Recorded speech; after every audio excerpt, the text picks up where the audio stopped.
আচ্ছা, এখন সেকেন্ড পেজে আসেন। সেকেন্ড পেজ দেখেন, এটা হচ্ছে মেইল মার্জের কাজ। মেইল মার্জ আমরা পরে দেখব, তার আগে আমরা শুধু দেখি যে লেখাটা আমি কিভাবে লিখবো, তাই না? আচ্ছা, লেখাটার জন্য কালকে যেভাবে অ্যাপ্লাই করছি, ইনসার্ট থেকে আপনি একটা শেপ নেন,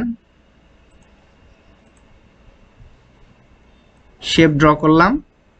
আগে একটা ছোট শেপ বলছে, তাই না? এটা শেপ ড্র করে ফেললাম। ওইখানে যেভাবে আছে ওইভাবেই করার চেষ্টা করব। একটু যেটা মিসিং হয়েছে সেটা হচ্ছে শেপটা নিব আমরা এইখান থেকে। দেখেন এই ধরনের শেপ দেওয়া আছে, একটু রাউন্ডেড, তাই না? তাহলে আমি রাউন্ড শেপটাই নেব। তাহলে শেপটা এবার ড্র করব।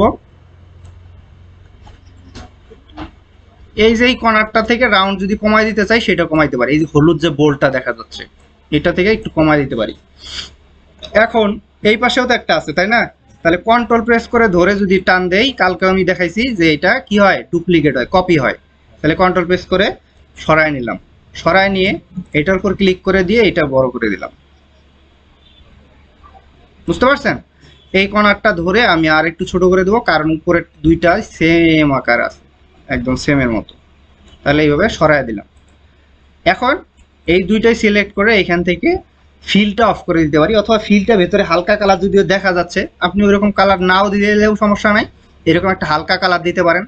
যদি না দেন, বলেন যে অফ করে দেবো ফিল অফ, তাহলেও করে দিতে পারেন। ঠিক আছে, আমি একটা হালকা কালার দিলাম। এইটাই অ্যাপ্লাই করবেন, এক্সট্রা কোনো কালার দিবেন না, এইরকম গাঢ় কোনো কালার দিবেন না। হালকা মানে হালকা, ঠিক আছে? অথবা এই যে এই পাশ থেকে এই পাশে গ্রে, হালকা গ্রেটা আমি এরকম সাদাটাই দিলাম। এরপর আউটলাইন, আউটলাইন কালারটা ব্ল্যাক আছে, এইখান থেকে ব্ল্যাক করে দিলাম। একটু মোটা করে দিতে চাইলে সেটা করে দিতে পারেন, না চাইলে কোনো সমস্যা নেই। এগুলো নিয়ে খুব একটা মাথা ঘামানোর কিছু দরকার নাই। একটু মোটা করে দিলাম যাতে দেখা যায়। আচ্ছা, এখন টেক্সট লিখে ফেলেন। আমি সব টেক্সট লিখবো না অবশ্যই। এইখানে দেখেন যখন লেখা শুরু করছি, এই যে এখানে সাদা টেক্সট অটোমেটিক্যালি লেখা হয়ে গেছে। আমি এই দুটো সিলেক্ট করে টেক্সট অপশনসটা থেকে এটা করে দেবো ব্ল্যাক। তাহলে দেখেন এখানে ব্ল্যাক টেক্সট চলে আসছে। এখানে ডিআর, রেসপন্সিবল নেম, ডিস্ট্রিক্ট, তারপরে কি ডেজিগনেশন, আচ্ছা যাই হোক তাহলে তো ডি, তারপরে কোম্পানি নেম, তারপরে হলো ডিস্ট্রিক্ট। এটা লিখলাম। এই পাশেরটা এই পাশে লিখবো, যা লেখা আছে তাই, যেভাবে সুন্দর করে লেখা আছে আপনি ওইভাবে লিখবেন। এটাও সিলেক্ট করে ব্ল্যাক করে দেন টেক্সটটা।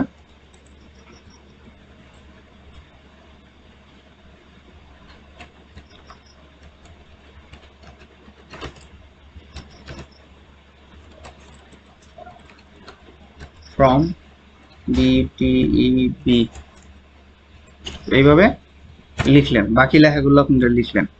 আমি যদি চাই যে এখান থেকে একটু কপি করে আনি, মনে করেন এটি আবার নিলাম,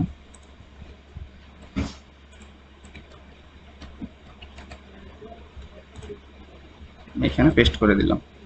আচ্ছা, এটা সিলেক্ট করে দেখেন অ্যালাইনের বিষয়টা দেয়া আছে, ফন্টের বিষয়টা দেয়া আছে। তাহলে এটা ফন্ট কালিবারি ঠিকই থাকবে, তাই না? ফন্ট সাইজ 12, খালি ফন্ট সাইজটা একটু বাড়ায় দেন। এইটাও সেম, ফন্ট সাইজটা একটু বাড়ায় দিতে হবে। এরপরে আছে লাইন স্পেসিং, লাইন স্পেসিংটা মাল্টিপ্লাই করে দিতে হবে, এবং কত 1.15, তাহলে যেটা দেওয়া ছিল ওইটাই এইখান থেকে আসে। এই যে এটা মাল্টিপ্লাই আছে, আমি এইখানে শুধু 1.5 দিয়ে দিলাম, তাহলে ওকে হয়ে গেল। এটা এটাও সিলেক্ট করে এটাও দিতে পারেন, মাল্টিপ্লাই 1.15, ওকে। এরপরে অ্যালাইন জাস্টিফাই, আপনি এখান থেকে শুধু জাস্টিফাই করে দেন। এটা সিলেক্ট করে এটাও জাস্টিফাই করে দেন, ঠিক আছে? আচ্ছা, যেখানে যেখানে গ্যাপ যেরকম ভাবে আছে, যেমন মাঝের গ্রিটিংসটার পরে দেখেন একটা গ্যাপ আছে, স্পেস আছে, তাহলে আপনি এখানে একটা ইন্টার দিয়ে দেন, তাহলে একটা গ্যাপ হয়ে গেল। এরপরে একটা কয়েকটা লাইন আছে, তাই না? তাহলে মনে করেন যে এইখানে আমি 3টা লাইন রাখলাম বা 4টা লাইন রাখলাম, রাইখা আবার একটা ইন্টার বড় করে দেয়া আছে, এইখানে আরেকটা লাইন মনে করেন রাইখা এটা একটু বড় করে দেয়া আছে। এরকম করে গ্যাপ গ্যাপ করে তারপরে মনে করেন যে কি রিগার্ডস এবং নিজের নাম, ওইখানে নিজের নাম, এটা এটা সুন্দর করে এইভাবে তৈরি করে ফেলতে হবে, ঠিক আছে? তাহলে এইটা করেন। তারপরে আমরা যেটা দেখব বাকি যে কন্ডিশনগুলো আছে, মেল মার্জ কিভাবে তৈরি করতে হয়, এবং এই যে নিচের যে অপশনগুলো আছে এডিশনাল ইনস্ট্রাকশন, এগুলো সহ রাত্রে ক্লাস করব, ঠিক আছে? আচ্ছা, কারণ এটা শেষ করতে হবে জব, কালকের মধ্যে এই জবটা অন্তত কমপ্লিট করে রাখবে। একটা জব শেষ না করলে এক্সাম আমাদের একটা শিট তো অন্তত শেষ করতে হবে, বাকিটা দেখা যাক। তাহলে এটা শুরু করেন, এইটা সুন্দর করে তৈরি করেন যেটুক যেভাবে দেয়া ছিল। বলেন বলেন বলেন। আচ্ছা, এটা আমি ভিডিওটা কেটে দেই, দিয়ে আপনাকে এটা দেখ।